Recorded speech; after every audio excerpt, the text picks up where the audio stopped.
Mugen Train is just okay, but it could have been way. But Mahis, Mugen Train is a renowned success. What do you say about that? Well, continue to eat shit, you mainstream narrow-minded pedestrian individual. Hello, comrade. My name is Mahis. Come, get yourself a beverage and sit down with me. We got some brain activity ahead of us. Alright, credit where credit is due. Mugen Train has indeed been a sensational display of craftsmanship. There are two things that are hard to argue with in this world: numbers and money. And when combined together, are the ultimate measure of success. By that logic, this movie is great. It paid for itself 30+ fold. Some may say it's good enough. But I want it to be even better. And we're not talking about money, not even visuals or sound. We're talking about the core, the story and its structure. Before we dive into the analysis, have you asked yourself, what is a good movie? A solid definition of a good movie is hard to come by. People go to university for that shit. However, there is something we can scramble from few Google searches and some life experience. A good movie has two intertwining components: a story and its delivery. The story parts consist of plot, characters, dialogue, conflict and its resolution. The delivery is visuals, sound, structure and pacing. If I was to put it laconically, a good movie is an engaging, internally consistent story portrayed through entertaining, skillfully made cinematography which invokes certain emotions. Depending on the genre, well, fear for horror movies, laughter for comedy, you get the idea. Now, having established that, let's dive balls deep into the breakdown. Tell me, what grinds your gears when you're watching a movie? Or anything else, really? For me, it's a few things: ass-pulls, meaningless scenes, and out-of-the-place comedic relief. And as much as I hate how this show handles the latter, it was this scene that ticked me off. Rengoku, out of nowhere, got up and started choking the kid. Pause. Of course, it was made to show off Hashira and his superhuman reflexes and awareness. But you already have a character who can do all of that, and it won't even come out of nowhere. Zenitsu, for fuck's sake! We have an entire movie villain whose tactic is around putting people to sleep? Do I need to remind you of what happens when this mad lad is out?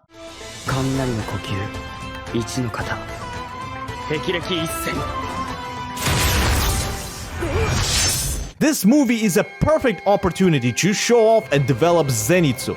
Instead, we get one scene with him fighting and some minor shit later.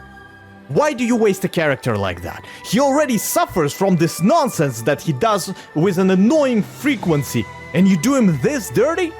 Okay, of course Tanjiro is the first one to break the spell. Sure, he is smart and he's an MC. I can even get behind Rengoku breaking it too. He is a Hashira, dammit. But why do you need to make it so stereotypical? The main character breaks free first and then frees others. Granted, with Nezuko's help. This is not interesting. We have seen that 1,000 times and it diminishes the importance of other characters. On top of that, Rengoku's breakthrough didn't accomplish anything. Literally nothing. Take that scene away from the movie and nothing would change. You have already established him as very capable. And excuse me, we are 30 minutes in this bitch. Let our boys do something. Well, you can say, no, he would have died. His spiritual core would have been penetrated. Bullshit. This was an ass-pull, shove it back to where it came from and sit your ass down. And don't get me started on Tanjiro saying, oh, by the way, I have this feeling I shouldn't cut this rope because reasons that we never hear. What was the fucking point of that? Just another plot device? This entire sequence could have made way more sense while utilizing every character's individual quirks and even answer this stupid fucking question about the rope. And you don't need to change much. Just rearrange the events a little bit. Think about it this way. Everybody's asleep and going through their dreams and all. Nezuko wakes up and tries to wake Tanjiro. She's not too successful and decides to headbutt him. She starts bleeding and makes this cute, painful/frustrated scream. She's literally crying at that point. Then cut to Zenitsu's subconscious border. We see his dream and it makes perfect sense. Dude sees what he wants to see and it's true to his personality. But why the fuck is his subconscious pitch black and he's flying there with a pair of head shears? Why not show thunder and lightning, this beast, the absolute unit of a man that hides behind this goofy ass exterior? And as soon as he hears Nezuko in the waking world, yes, unlike the creators, I do remember that he has inhuman hearing. He would open his glowing eyes, jump to aid Nezuko, get pulled by the rope, which he would instantly sever, and then fall flat, because that's why you don't cut the rope, because it renders him immobile or shows him a nightmare or some other shit.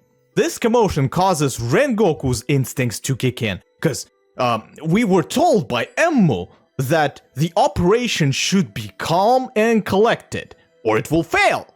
And then he chokes the assailant. Then we see Nezuko aiding Tanjiro and he wakes up. This way, we get to see everyone contribute, well, except Inosuke, who is shown to be a messy sleeper, so no wonder he doesn't wake up. And frankly, he has more important matters to attend to. A crab train. Zenitsu will utilize his sleepwalking and hearing, Rengoku too, cause he's a Hashira still, but to a lesser extent. Tanjiro will see that the rope was cut, Zenitsu is out cold and deduce the consequence naturally. Not out of nowhere. Then the story will continue as it does, but this time this shit makes sense and it's less boring, for fuck's sake.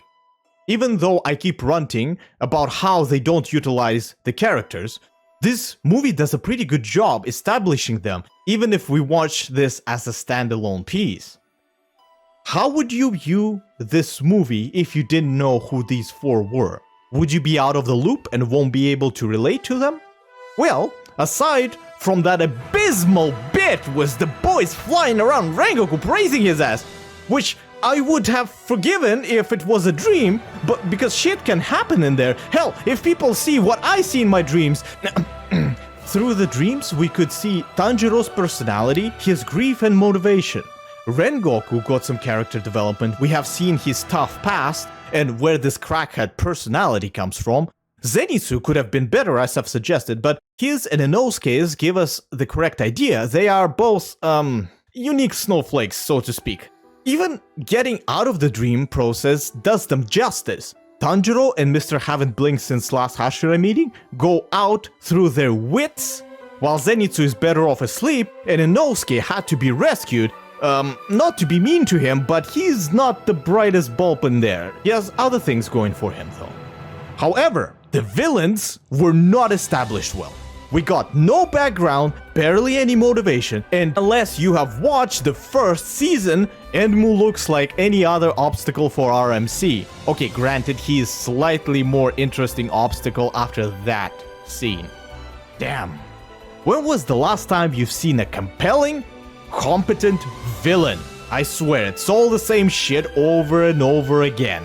Just listen to this ass. It doesn't matter how powerful a demon hunter you are. You can kill them just like that. All human hearts work in the same fashion.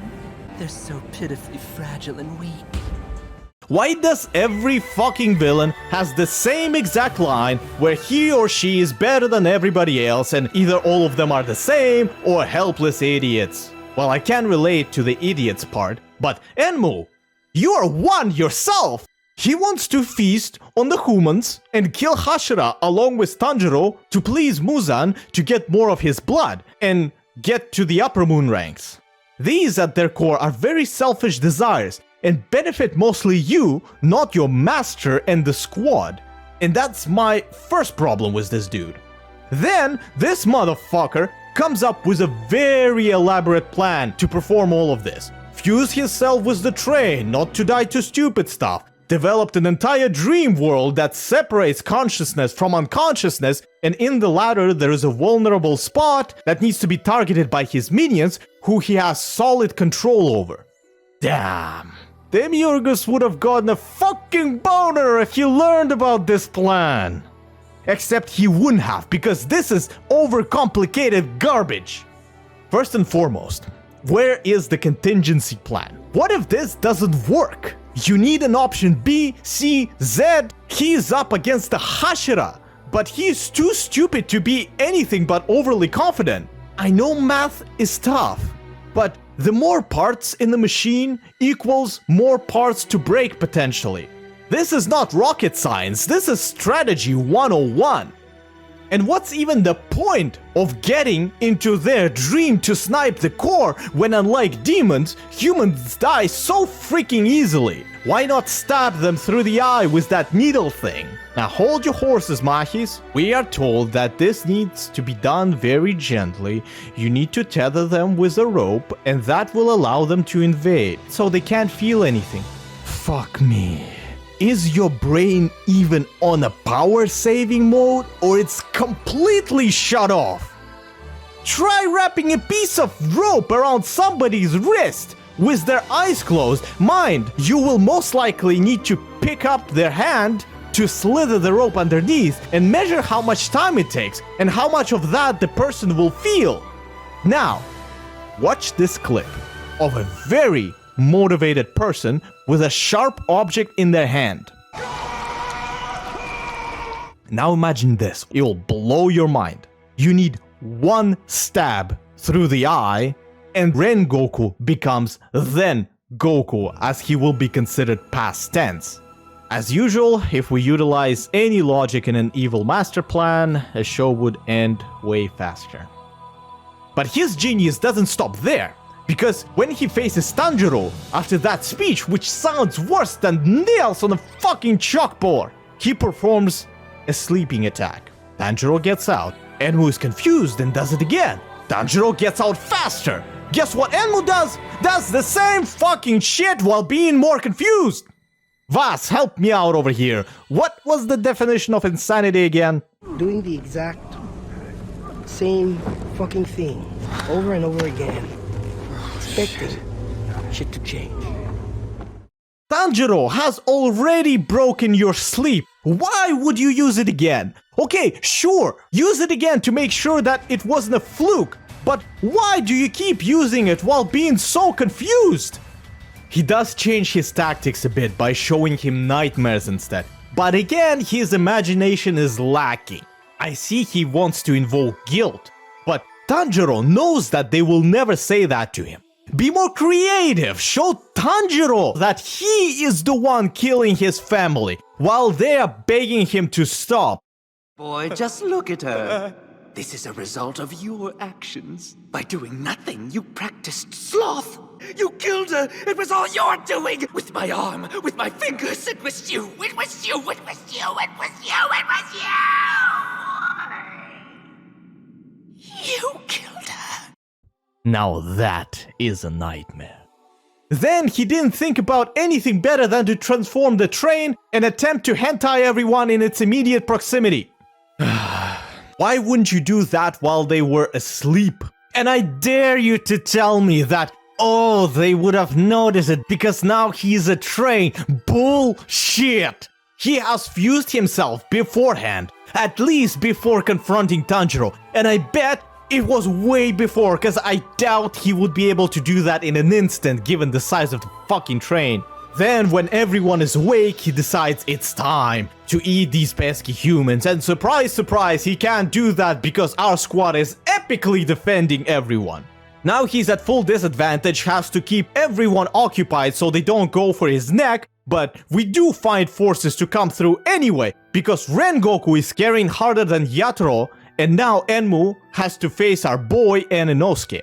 I would really like to see Zenitsu instead, but he already got his 10% of the total budget for that one scene, so too bad. Anyway, they're fighting, eyes are blinking, swords are swinging, and finally something interesting. Enmu doesn't apply sleep, and Tanjiro is tricked, is about to slice his neck. For real. But Inosuke saves the day. Sadly, he didn't think about that during the 101.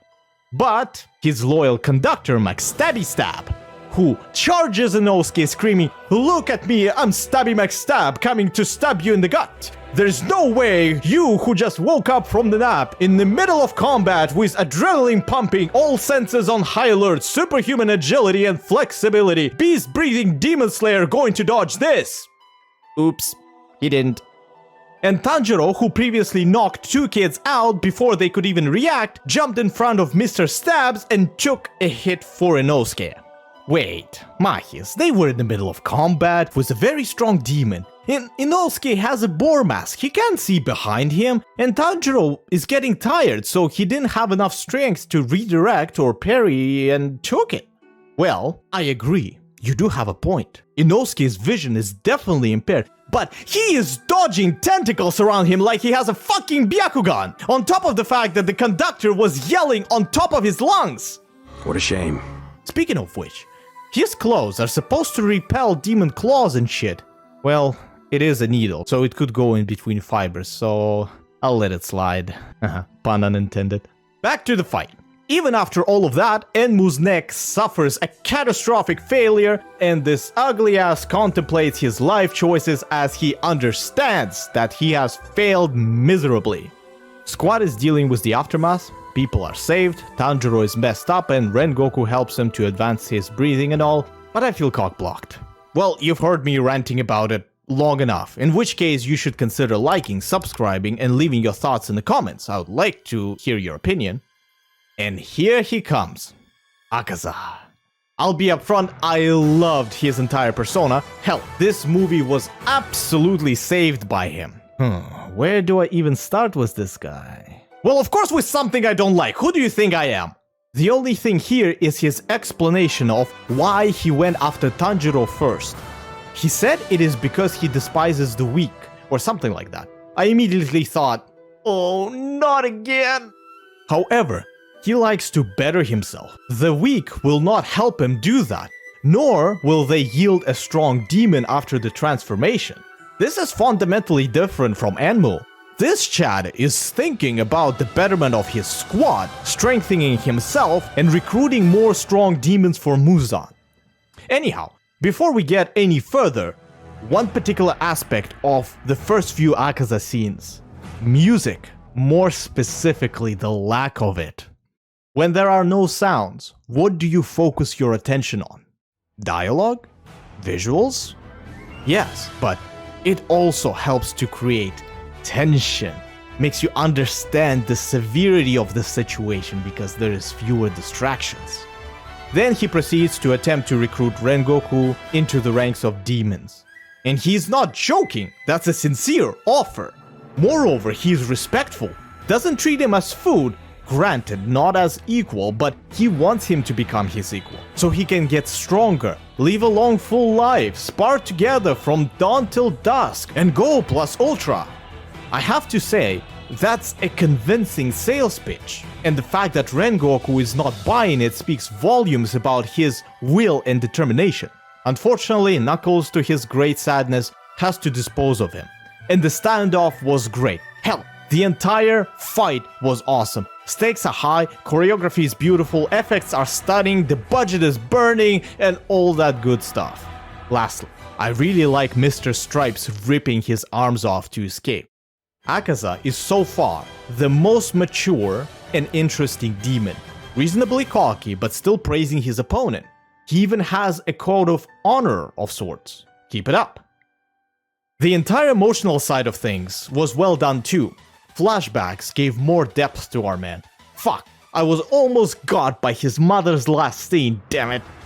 He did his absolute best and totally saved the day, even at the cost of his life. We also got to see how our squad deals with grief, and that is such good character development. Like, look at Inosuke. This guy is always, well, except for after a certain spider, headstrong, barely showing any emotions other than anger and frustration, yet he was bawling his eyes out for a man he literally met less than 12 hours ago. If there is anything Demon Slayer can do, is make you feel a certain way. Aside for comedic relief, it's awful and out of place most of the time. Remember when Nezuko was protecting Tanjiro from Tomioka? When we learned that all Rui wanted is his family back. And we were disgusted when Shinazugawa stabbed Nezuko. And now Tanjiro is screaming on top of his lungs to Akaza about how cool Rengoku is, while the latter is running away. As per my definition, a good movie invokes emotions. And in this department, Mugen Train passes with flying colors. its production value is also top-notch. The music, the visuals, I shit you not, borderline enchanting. What needs work is the storytelling. I want it to be more consistent within itself, more side character actions, utilization of their kit, and out-of-the-box problem solving. So, Mugen Train is an engaging, sometimes inconsistent and cheesy story portrayed through outstanding, skillfully made cinematography that sends you on an emotional roller coaster. I pray to Yutaka Nakamura that this will only get better in the future. It was me, Mahis, yelling into the microphone. And unlike my neighbors, I hope you have a fantastic day. Cheers.